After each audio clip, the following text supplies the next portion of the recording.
Ayan, hello mga kamag-anak, magandang hapon sa inyo. Ayan, matindi ang sikat ng araw. Ngayon nga, pupuntahan natin itong pinatanim nating patola kaninang umaga.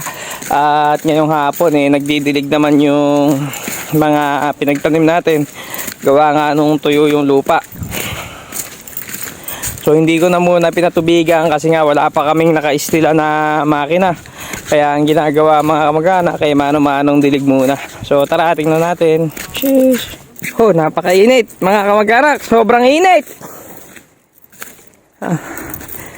Buti na lang yung isa rito, balat baka. Pero kulay kalabaw yung balat. Ayan hubad baro palagi.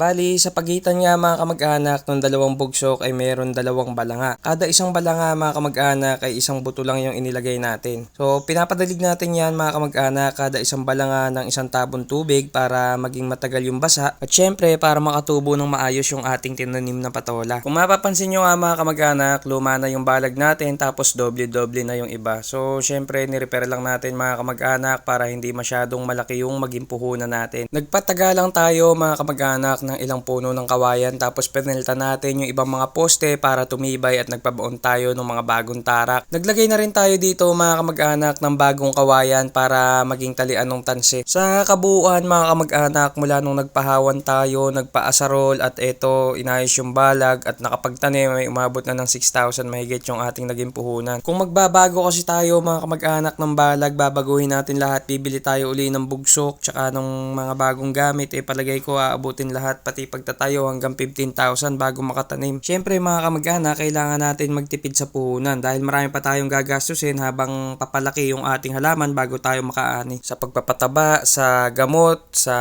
pagpapatubig at syempre sa upang tao mga kamag-anak. Yun lang!